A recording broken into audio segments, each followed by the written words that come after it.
Na imagem acima, eu coloquei então a definição de fora cruzão.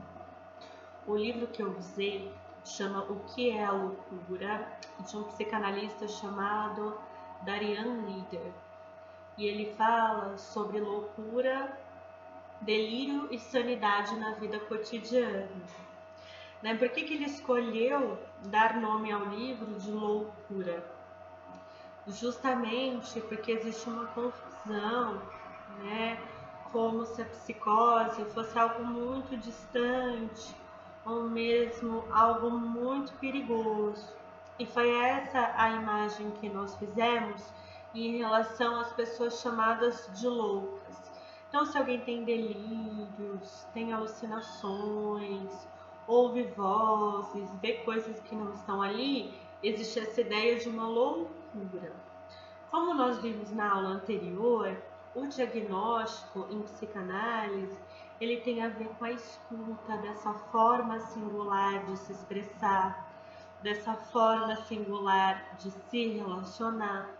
E é assim que a gente vai perceber como acontecem as defesas psicóticas. Então, ao invés de eu ver o delírio e a alucinação como algo muito estranho, como algo muito inexplicável, o que eu percebo? De acordo com o vídeo anterior, que existem questões na nossa vida que são muito angustiantes. E com algo que nos angustia muito, estamos diante de algo que a gente não tem uma explicação, não tem uma razão, não tem um sentido. Os delírios vêm com uma certeza, uma convicção, uma crença fixa. Ou seja, o delírio em si não é o que faz sofrer. O delírio é o que vem para compensar um sofrimento muito grande, uma angústia muito grande diante do que não conseguimos entender, diante do que não se angustia. A certeza vem como tapar esse buraco que é um buraco da angústia. Então o Freud, ele vai entender as construções delirantes, vai entender as alucinações como algo de tão perturbador, tão insuportável, tão intolerável, foi expulso da vida psíquica. Foi expulso da vida psíquica como se nunca tivesse acontecido, como se nunca tivesse sido percebido. É algo que é expulso sem registros. Então a foraclusão é uma expulsão que não deixa registro.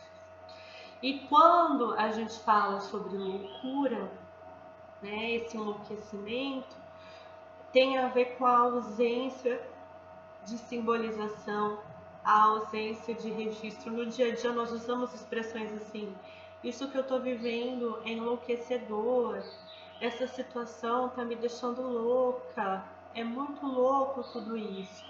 E quando Darian Lieder, ele constrói o nome do livro, O que é loucura, delírio e sanidade na vida cotidiana, ele quer dizer como lidar com questões da nossa vida pode gerar angústias tão fortes, tão perturbadoras, que acontece como na psicose, de não haver registro. E isso muda como a gente escuta.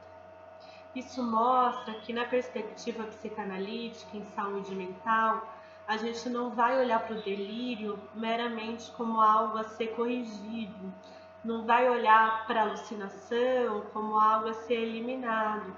A gente escuta uma construção delirante, a gente escuta uma construção alucinatória, pensando de qual angústia esse delírio é a defesa, de qual angústia essa alucinação é a defesa.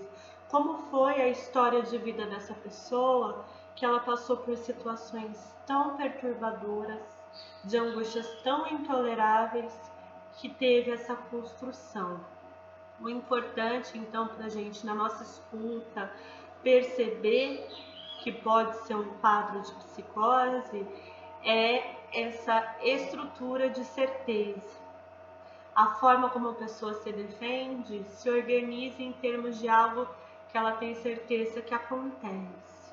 Abaixo Então eu vou colocar como que o Darian Miller fala dessas situações cotidianas que eu comentei no início da aula, né? Todos nós, no nosso dia a dia, estamos suscetíveis a alguém que não responde o nosso bom dia, a alguém que fala que está ocupado e não vai falar com a gente, a alguém que manda uma mensagem seca, a um vídeo que a gente precisa estar fora do ar. E se a gente ficasse pensando, nossa, existe um complô contra mim, nossa, será que tudo isso tem a ver comigo? É algo muito pesado ficar tentando achar um sentido ali e achar um sentido que nós chamamos de autorreferente. O que é um sentido autorreferente? Significa que a pessoa ela não percebe que podem haver outras causas que não ela mesma. Ela se vê como a causa, ela se vê como um motivo. Então, se eu acho que a pessoa não responde o bom dia porque com certeza está brava comigo, eu não consigo contemplar nessa minha forma de pensar que a pessoa tem outras relações, que ela pode estar chateada com outras relações, que a pessoa pode estar cansada, que a pessoa tem as preocupações dela, os humores dela, as emoções dela, que ela pode estar distraída, que a pessoa pode estar ansiosa. Eu não estou imaginando que o bom dia da outra pessoa tem a ver com ela e as motivações dela, mas sim comigo. Se eu acho que a pessoa disse que está ocupada e vai falar comigo depois é porque ela está me evitando ou está me enganando, mais uma vez, eu não estou considerando que ela tem as atividades dela, as responsabilidades dela, as preocupações dela. Eu imagino como se houvesse uma relação dual ali, não há um terceiro termo. A mensagem seca pode ser porque a pessoa está com pressa, pode ser porque o aparelho dela, o celular dela não está digitando direito, ela vai e digita pouco para não ter muito trabalho. Pode ser porque ela está tensa por motivos pessoais, tudo isso. Eu não sei. Como a gente falou no vídeo sobre outridão, eu não tenho alcance do que a outra pessoa está sentindo, do que a outra pessoa está pensando, do que a outra pessoa está vivendo, de como é viver da perspectiva da outra pessoa.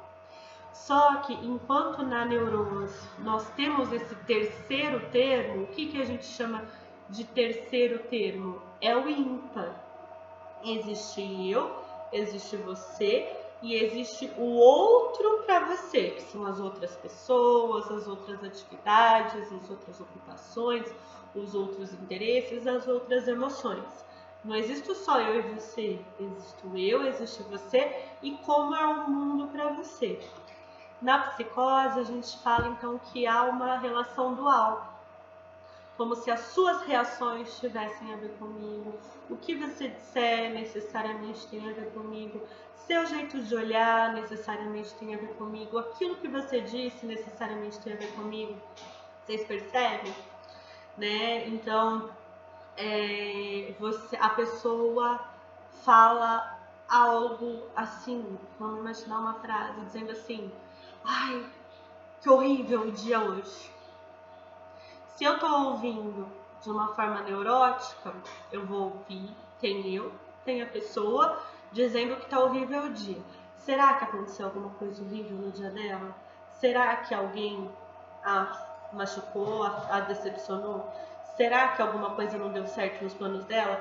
Será que o dia tá horrível porque ela tá chateada comigo?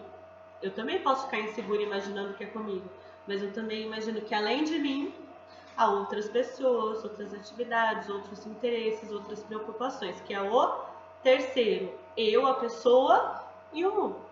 Já na psicose, se a pessoa fala que dia horrível, eu vou pensar: ah, ela tá querendo me dizer alguma coisa, dizendo que o dia é horrível. Ah, ela tá falando isso porque ela tá incomodada comigo. Ah, ela tá falando isso porque ela tá me mandando uma mensagem. Né? Quando a gente fala da defesa psicótica, não quer dizer que isso aconteça com todo mundo a todo momento num quadro psicótico. Quer dizer que essa é a principal forma de defesa em relação à angústia. Diante da angústia do não saber, diante da angústia de não entender, diante da angústia de não ter como explicar nossas relações, é como se as relações fossem duais. É uma redução, é uma simplificação. E então, nos trechos abaixo, o Darian Leader fala sobre isso, sobre como é viver o dia a dia, imaginando que o que acontece diretamente está relacionado comigo, no quanto isso traz sofrimento e o quanto essas construções delirantes fazem parte de uma organização psíquica que é muito importante a gente compreender.